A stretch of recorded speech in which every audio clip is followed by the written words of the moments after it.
Thank you so much. So yes, my name is Nancy Muturi and I'm a professor at Kansas State University. And I'm so glad to be here. This is my first time. I did not attend the last year one, so I'm glad to be invited to participate. So just a little bit about my background, so you know where I'm coming from. I have a background in sociology and development studies, health communication, and PR. So I kind of try to bring all those areas and fields together. So professionally, I've worked locally. I'm from Kenya originally. Right now I'm in the US, but also worked in the Caribbean islands. So bringing those experiences together, and the kind of work I've done is mainly in health and development communication.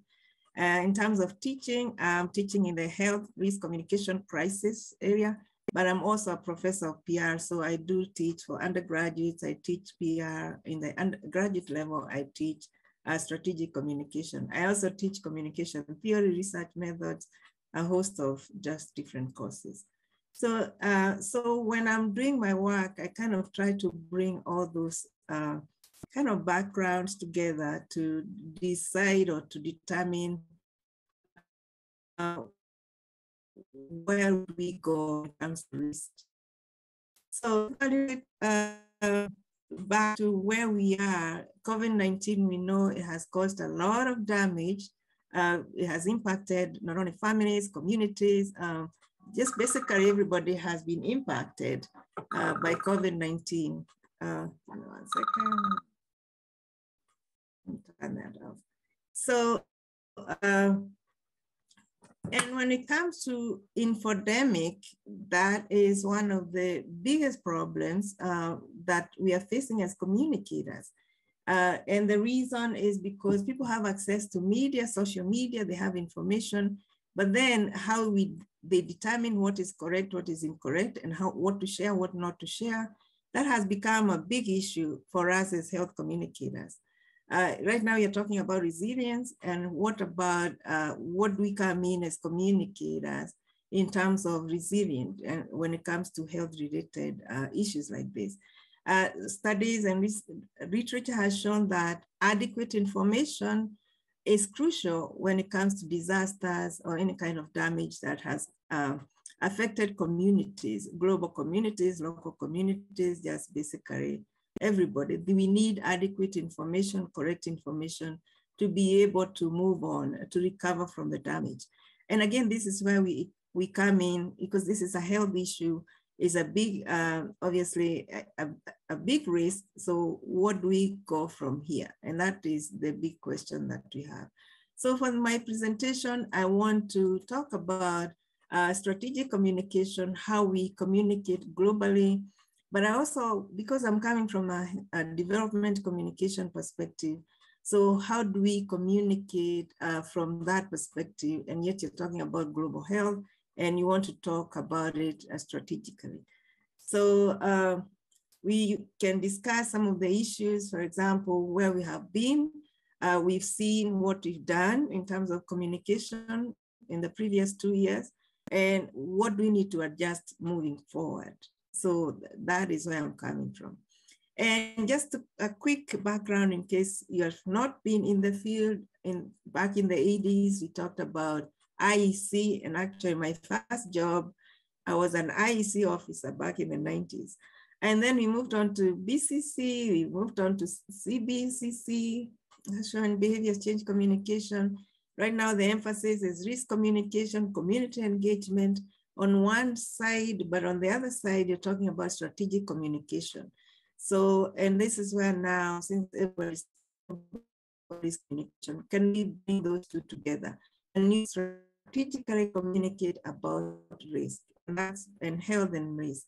And can we engage communities when you're talking about strategic communication? Can we engage those communities that you're dealing with? So, going a little bit on kind of where communication, health and development come in, we obviously know that health is one of the indicators for development. So no matter how much you talk about health, if there's no development, probably we are not going to be successful. So those two come together. And this also, when we apply the core principles of development, they also apply in health. So that's why we cannot pull those two things apart. They always have to work together. And that's why when you communicate, then you have to think about, when you're talking about development communication, then all those principles should apply in health communication. Oops. So, and what are some, and I say some because there are a lot more, but these are the ones I've highlighted. So some of these development communication principles, for example, we emphasized on theory, theory-based communication. So it's not just sitting down and just designing something that's not scientifically or theory-based. We've talked about research and needs assessment. So we cannot design any programs without research. We've talked about bringing media and interpersonal communication strategies. Some of the theories, taking you back to Everett Rogers, he talked about using the mass media and interpersonal communication. Mass media is really good for awareness. Interpersonal communication, that's why you need to be persuading people, to be able to convince people as to why they need to change and listen to your message. Then there's obviously community and resource mobilization, participatory communication, civic engagement, empowerment, social capital. So all these have been emphasized in development communication, use of cultural appropriateness or relevance in terms of message. Those are some of the core principles that we know from a development communication perspective.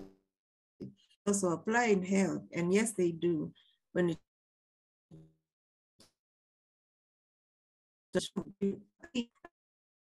communicate from a development communication perspective.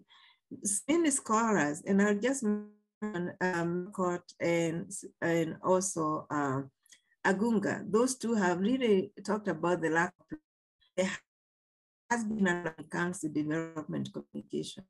And this is one of the things that's not working when it comes to health communication. We've talked about development communication when we've seen quite a communication. And this is what we call the public information approach, because you're really disseminating information. So most of the health agencies, they're just disseminating information, as we saw in COVID-19. Obviously, it's a risk, and people need to know quickly. So you disseminate information quickly using all sorts of media. But then, does that really work when it comes to change of behaviors and all that? I can tell you, in the US, it worked probably 50-50, because until up to this day, there's so many people who don't even believe. There probably we need to use a different approach or rethink about how we are disseminating that information. So when it comes to participatory communication and development communication, which has been emphasized, but when you really talk about the people in the field, most of them will think that really means doing focus groups with the people. So, and that basically is not what participatory communication is all about. In terms of evaluation, that's another thing that has been an issue in development communication, because there's no clear way on knowing how to evaluate success. So do you evaluate success based on behavior? And the big problem or based on construction of a hospital or something like that. But if you don't have planning, then it's going to be very difficult to evaluate success, because there's no baseline, there's nothing we're basing it on. And then there's also limited empirical studies in the field. And what I mean here, those causal related studies, they're very, very rare. When it comes to other fields, psychology, you have so many studies that you can rely on. Sociology will have so many. But when it comes to development communication, then there's obviously a shortage or limited resource. So again, there's also not enough instruments in terms of questionnaire or anything validated when it comes to health science communication, especially from a different development communication perspective. So that's another area where we really need to think, because you're talking about that, but you can develop your own instrument, but can it be validated elsewhere? So, and sometimes most of what I've understood and seen in other fields, you don't necessarily have to use your own instrument, but you can validate other people's instruments. But there has been very few that originate from the development communication perspective. When I'm doing my research, for example, I have to use some of the instruments were developed from a public health perspective instead of a communication perspective. And that is a challenge, a big challenge when it comes to what you do. The other thing is about most of the people who are impacted will probably come from the less developed, low income. When you talk about disparities, health disparities, it's not only about the West and the East. We can talk about the low income, high income and all that, but some of these instruments are not focusing on those disparities. So the theories may not apply, the instruments do not apply, the models do not apply. And that's something we can rethink. As you think about health disparities, think about how do we really address those gaps. And obviously there are limited resources, and these resources have to do with the research, and how you implement your projects, how you evaluate your projects, the kind of materials you develop. We do need, obviously, funds and other kind of human resources, expertise, to be able to be effective when it comes to development communication, when it's specifically targeted for health. So now let's talk a little bit about strategic communication. And this is how today's organizations are communicating. And this, obviously, when I learned about this term way back in grad school, I learned that it kind of comes from the military services. And you know how the military operates. When they want to target somebody, target that person or the enemy. And that is basically how we are supposed to be targeting our communication activities. So in PR, public relations, it is really applied widely because they only target certain publics or certain audiences. It's kind of very purposive and it's based on process. So, and this is also kind of communication that is managed. And that's why we say strategic communication as a management function. So you don't just get up one day and say, we are going to design this particular program. But there's a long process that's very basically managed based on a model and theories behind it. There's research behind it. And that's what strategic communication does. So they have just strategic publics. And this is one area where we fail from a development communication because you're communicating to the masses.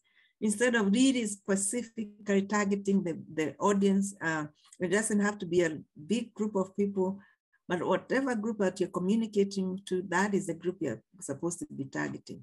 That does not mean that we're not using mass media. It means that we're using mass media to create awareness. And awareness, you can create awareness for the general public.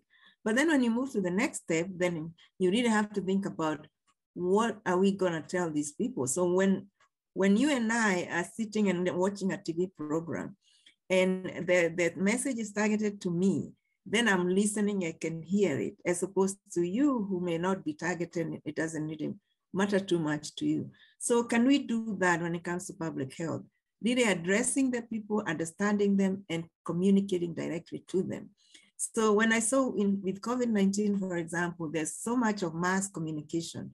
But then the people who are targeted most, especially in the US, I'm obviously among the minority groups, but there was no audience, there was no communication to me.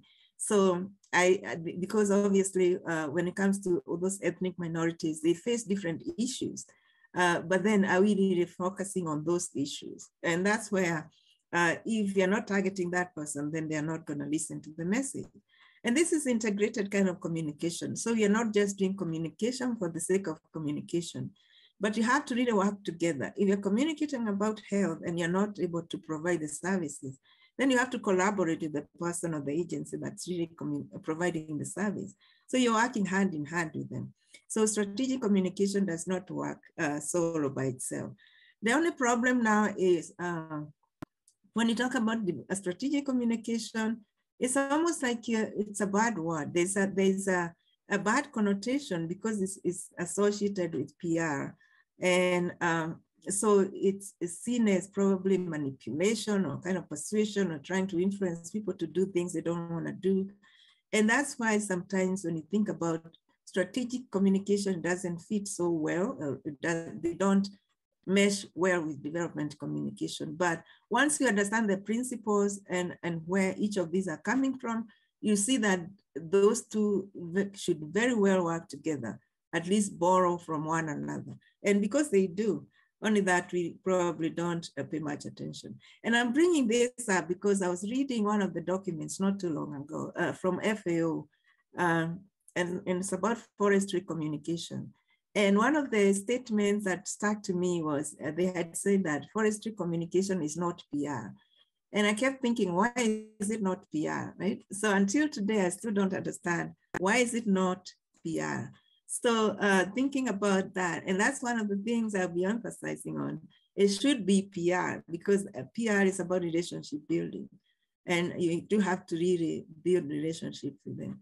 So this concept is not very new. And you can see Piotr and the Johns Hopkins team, they had talked about development strategic communication health, and basically defining it as facts, ideas, use of theories, use of objectives to address those barriers.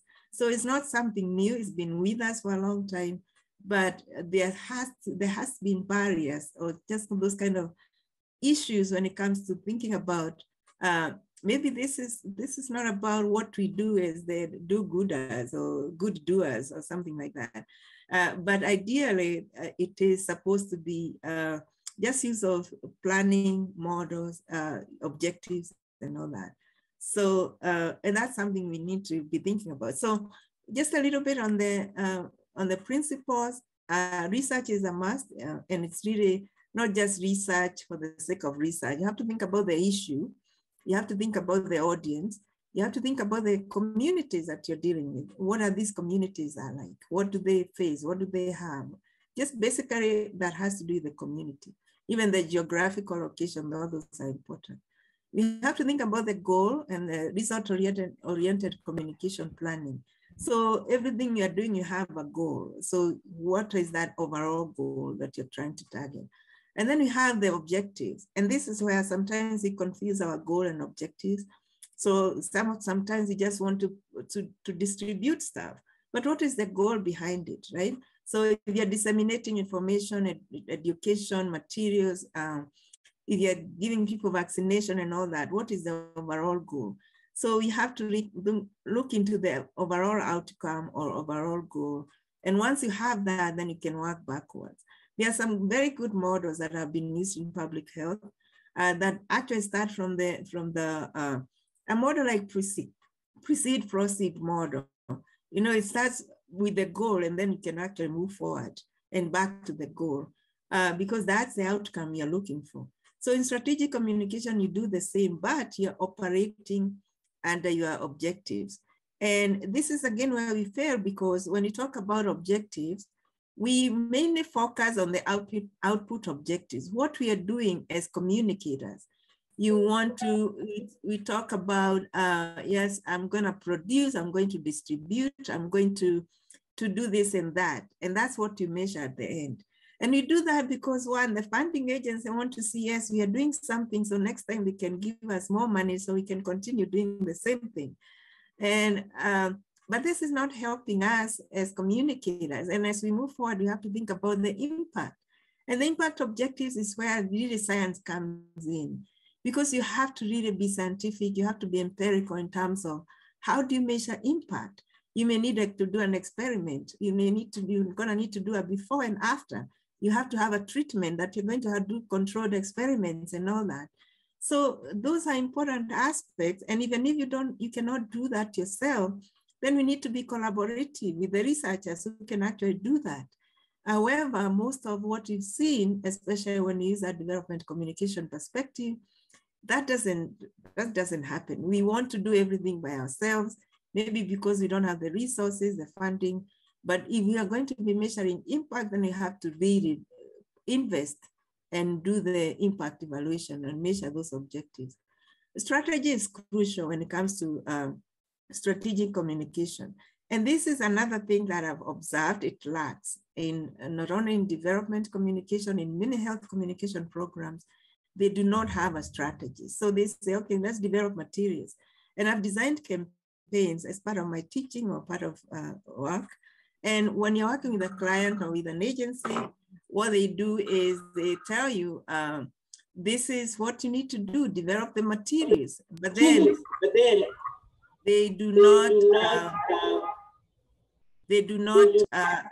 give you not only the resources to do that, but they don't even have time to design the strategy itself. So again, we have to think about the strategic publics or audience. So we're not communicating with mass audiences, but also we talk about mutual understanding. Symmetrical communication is mutual understanding. And obviously from our development communication, this is where now we talk about the engagement, participatory communication. So there are a few places where the two of them, we work together with them. So the other thing there is about relationship building. And this is where PR comes in.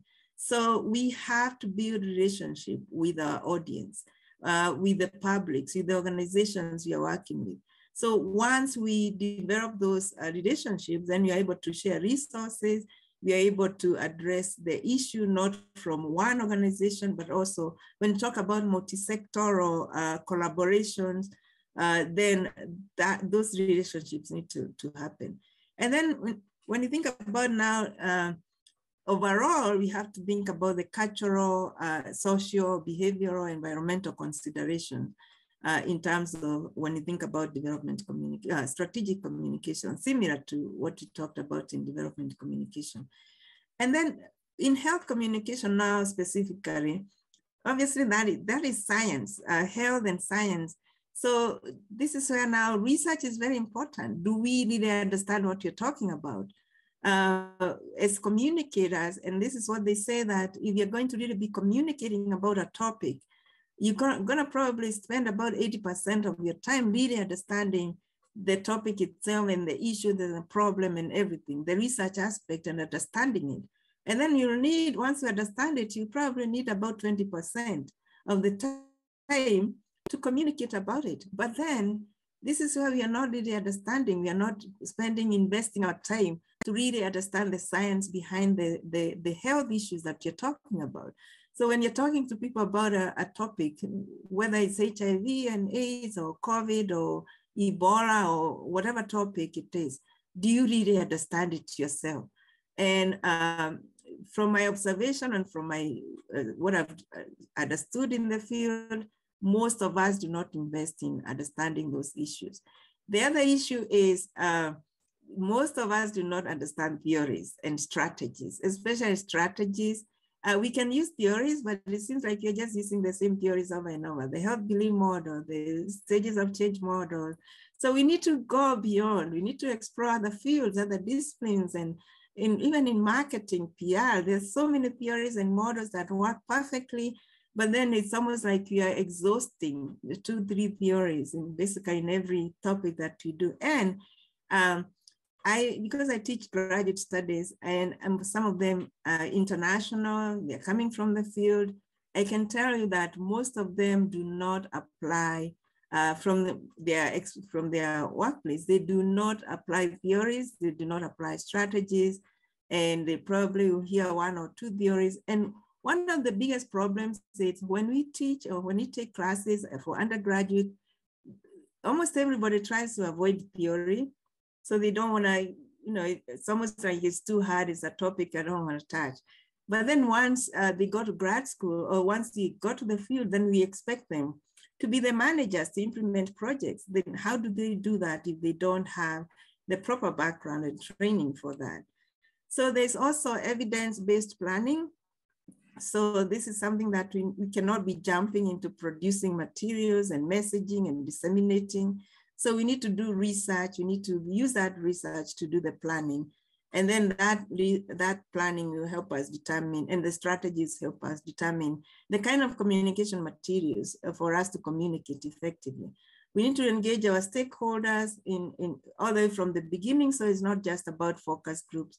It's really the designing, coming up with the problem, coming up with the solutions from the beginning, and then involving them.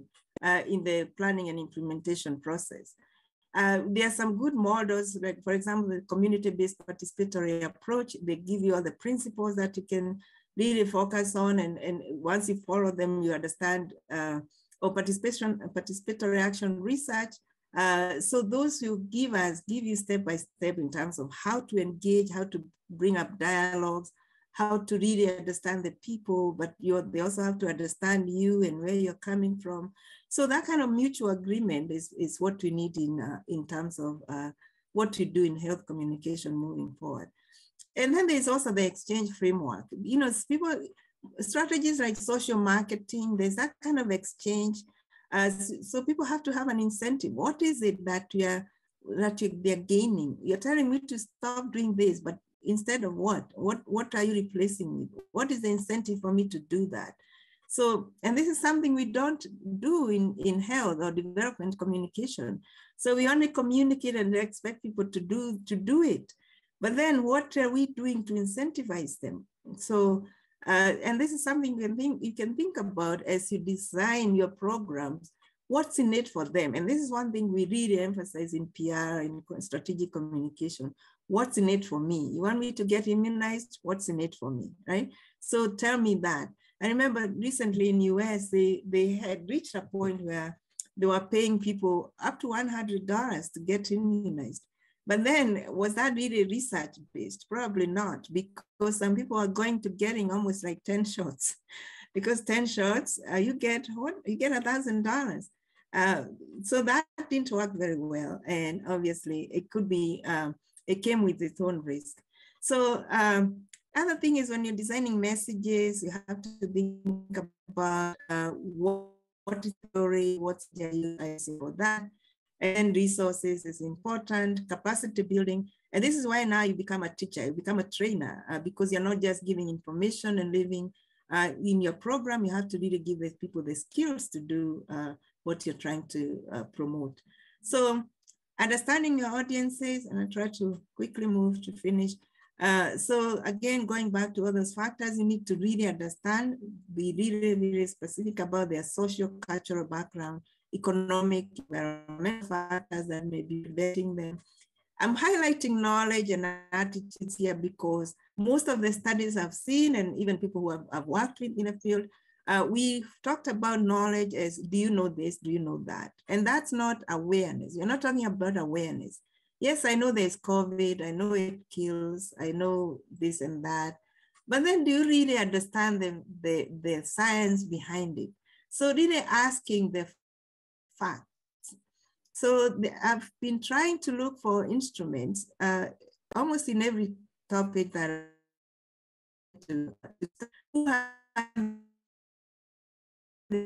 kind of tools. So when it comes to a topic like HIV, understand all the basic facts about the topic.